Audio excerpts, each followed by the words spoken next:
Oi, pessoal. Nessa videoaula a gente vai falar um pouquinho sobre a parte de água e recursos hídricos, né? Então, quando a gente está falando agora de gestão de água, né? A gente, na verdade, está falando de gestão de recursos hídricos. Isso porque a água, né, no Brasil, ela está associada ao seu valor econômico, né? Então, a água como recurso, né? Então, como recurso hídrico, né? No Brasil, a nossa legislação é a Lei Federal 9.436, de 1997, né? Que é a nossa Política Nacional de Recursos Hídricos, né? Então, no Brasil, a gente tem diversos problemas, né? Como poluição, muito voltada aí à questão do abastecimento, que afeta o nosso abastecimento, água cada vez mais longe para abastecer. Temos problemas de eventos críticos hidrológicos, como secas, cheias, né? E a má distribuição de água. Tem regiões com mais água, regiões com menos água, ou às vezes a demanda é maior, isso diminui a disponibilidade. Né? Regiões mais adensadas populacionalmente falando, e isso é uma questão que afeta. Então, nessa aula de hoje eu vou falar um pouquinho sobre o histórico, né, gestão de água da França, que é o que a gente tem aí como base, a nossa política, alguns pontos importantes, e vamos analisar alguns pontos importantes da política, né, até os nossos instrumentos, tá?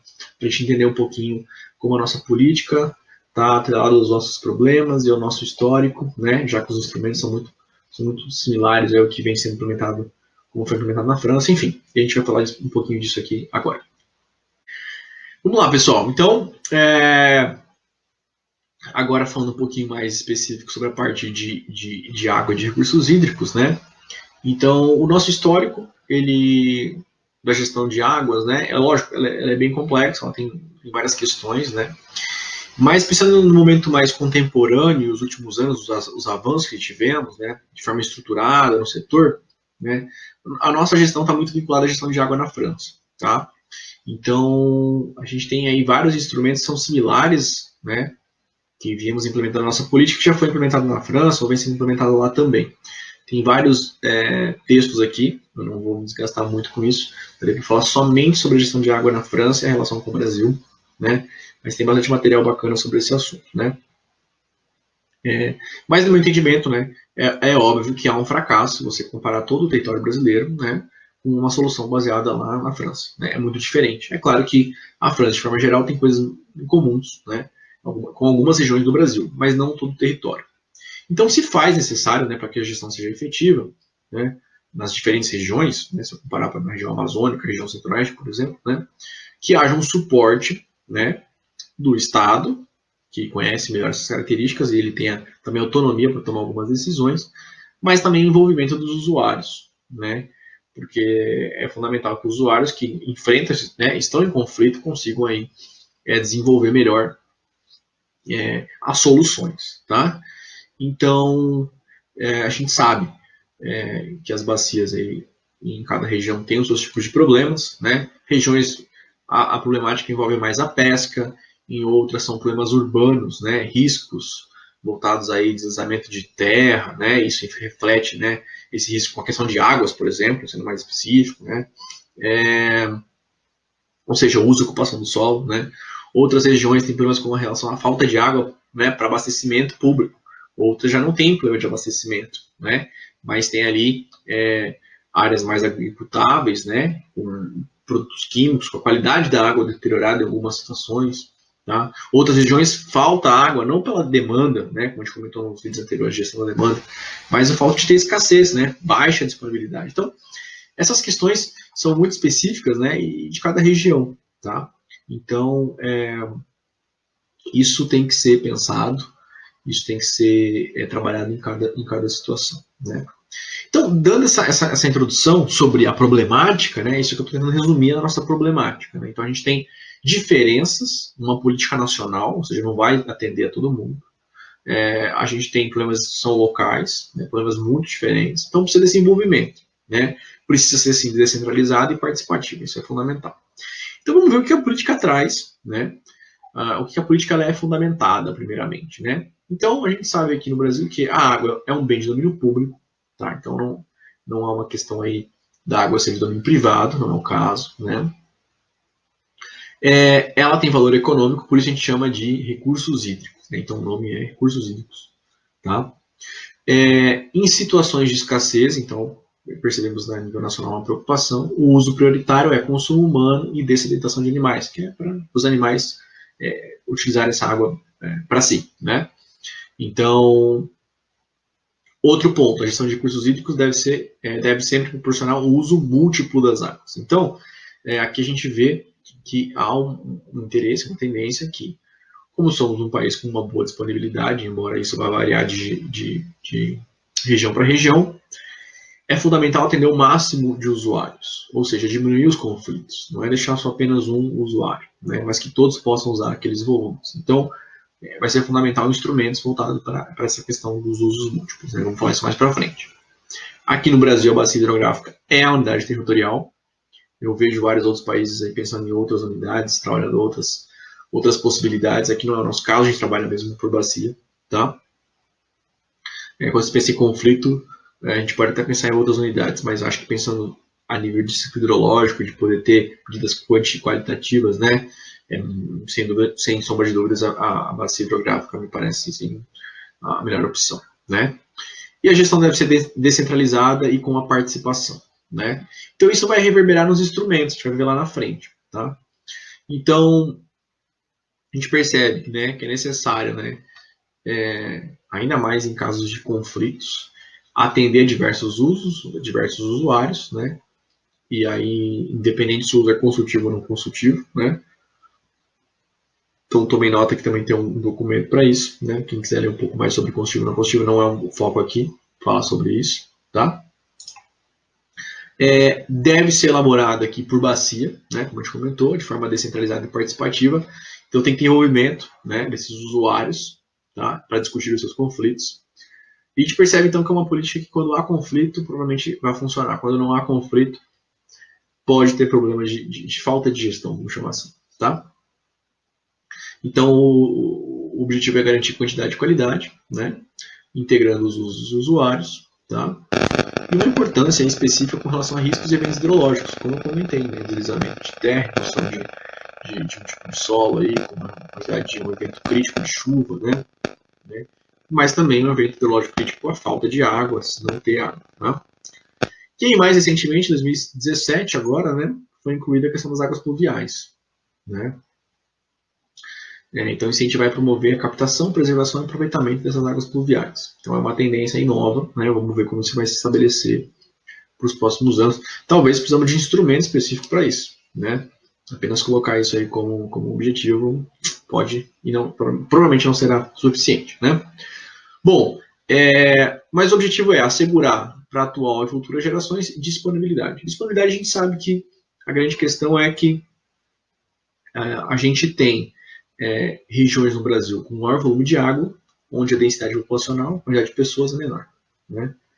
E onde, às vezes, até tem uma condição boa, né? Um volume, uma quantidade de água adequada, mas tem muita gente lá. Então, a disponibilidade per capita cai, né? Isso interfere um pouco. Isso causa um certo conflito, uma preocupação, porque você tem que estar pensando em processos, né?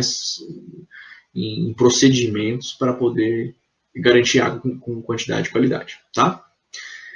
Utilização racional integrada, tá? Então, para ter racionalidade, né? Como a gente comentou lá na parte dos vídeos anteriores, aí vocês podem ver sobre recursos, benefícios, né? Tragédias comuns, gestão de demanda, né? Tudo isso está voltado ao fato de você ter cobrança, ter, né, um controle, senão não vai ter racionalidade, vamos chamar assim, né?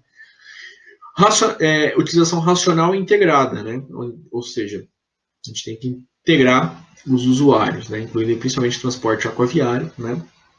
Pensando num desenvolvimento sustentável, a gente sabe do problema de transporte no Brasil aí, tá? A prevenção e defesa contra eventos hidrológicos críticos, então a preocupação com muita água e pouca água, isso é fundamental, né? E são nossos problemas, são os maiores problemas que nós temos, tá? Então as diretrizes Então aqui a gente percebe os objetivos, né? E quando a gente vai para as diretrizes da política, a gente vê que elas são pautadas pela integração e articulação, né? Isso é reflexo do Brasil, que as políticas públicas, legislações, ambientais, urbanas e rurais, de forma geral, de planejamento, elas são muito deslocadas, né? Deslocadas e descoladas, né? Na verdade. Descoladas no sentido pejorativo, não estão alinhadas, né? E muitas vezes não há ainda a articulação entre União e Estados e municípios, né? E isso vai ser fundamental, né? Então, as diretrizes são nesse intuito, né? Principalmente porque a gente tem essa má distribuição em diferentes regiões, né? Então, são problemas diferentes, são conflitos diferentes, tá? E o que a gente encontra é isso, né? Onde há um maior volume de água, às vezes a densidade populacional é menor, então a disponibilidade hídrica per capita, nesse caso aí, ela é maior, né, mas é onde não tem gente. E aí ela diminui essa disponibilidade onde tem gente. Então é uma questão bem complicada. Tá? Então as diretrizes, né, quais são elas? Gestão sistemática, sem dissociação de aspectos de quantidade e qualidade, adequação da gestão, né, em relação a questões físicas, bióticas, demográficas, integração com a gestão ambiental, articulação entre usuários, planejamento regional, estadual e nacional, articulação com o uso do solo. Então a gente percebe essa questão de articular, integrar, né, entre os entes, Estado, município, federação, né, municípios, né, o uso do solo, gestão ambiental, né, aquela questão, bom, o solo está vinculado à água e o meio ambiente também, né, às vezes há conflitos, né, interesses diferentes e recursos também para a mesma coisa, aí são coisas diferentes, né. E ainda a integração também com sistemas estuarinos e zonas costeiras, tá? Então, para tudo isso, né? Então, essas são as diretrizes, esses são os objetivos, né? E a gente tem uma política fundamentada nisso. Quais são os instrumentos? Então, os instrumentos são planos. Se eu pensar no processo de gestão, os planos ali é para o planejamento, né? Então, ali eu consigo ter um diagnóstico e pensar em soluções a médio, curto e longo prazo, né? E posso fazer gestão de demanda, verificar quanto eu tenho, quanto eu precisar. Tudo que eu falei, tudo que eu venho comentando, a gente consegue reunir isso num plano. O plano tem que ter isso tudo que eu venho comentando nessas videoaulas, né? O enquadramento dos corpos, né? Então é um instrumento aí para enquadrar, olha, esse é o rio que eu quero ter. Né? Ele está nessa situação, mas eu posso melhorar. E a partir disso os planos podem pensar em melhorar a qualidade dos corpos hídricos, pensar em que instrumentos são adequados, integração com gestão ambiental, uso ocupação do solo, tratamento de efluentes, a coisa toda se conecta, né? Outorga e cobrança, eu preciso saber o quanto as pessoas estão usando, onde estão usando, né? O quanto elas podem usar, certo? E cobrar por isso, que é uma forma de fazer uma gestão eficiente, né? Eu consigo ter indicadores, ver demanda, tá? É fundamental. Então você vê que a política passa por isso como os instrumentos, né? Com os instrumentos. Ter o plano, fazer os enquadramentos, né? Pensar o que eu quero, outorgar e cobrar, não tem como você cobrar sem outorgar, né? O grande gargalo é a gente já começa, a gente avançou com o plano, já estamos refazendo os planos, né? Os enquadramentos dos corpos principais foram feitos, muitos não foram feitos, é um ponto importante para ser atacado aí. A outorga vem sendo implementada, embora demorou, ela vem sendo implementada. Mas a cobrança agora é um grande gargalo, né? Os usuários acham que o dinheiro vai cair do céu, né? E não é. Então aí é uma questão importante, né, para refletir. E a gente vê uma evolução, né? Vários estados já estão implementando, isso demonstra maturidade na gestão de recursos hídricos, né? O item compensação ao município, já existe também essa compensação, né, na área ambiental de forma geral. E aí eu acho uma grande questão que é o sistema de informações, né? Como é que eu faço gestão se eu não estou manejando aí minhas informações, meus dados, eu não estou tendo claramente a situação que eu estou, indicadores, metas, né? Muitos estados já têm sistema de informações para algumas coisas específicas, mas nem todos estão fazendo aquela questão do PDCA completo com o sistema de informação como um instrumento para controlar, verificar e refazer os planos, né? Então são pontos importantes esses, beleza? Pessoal, espero que vocês tenham gostado, tá?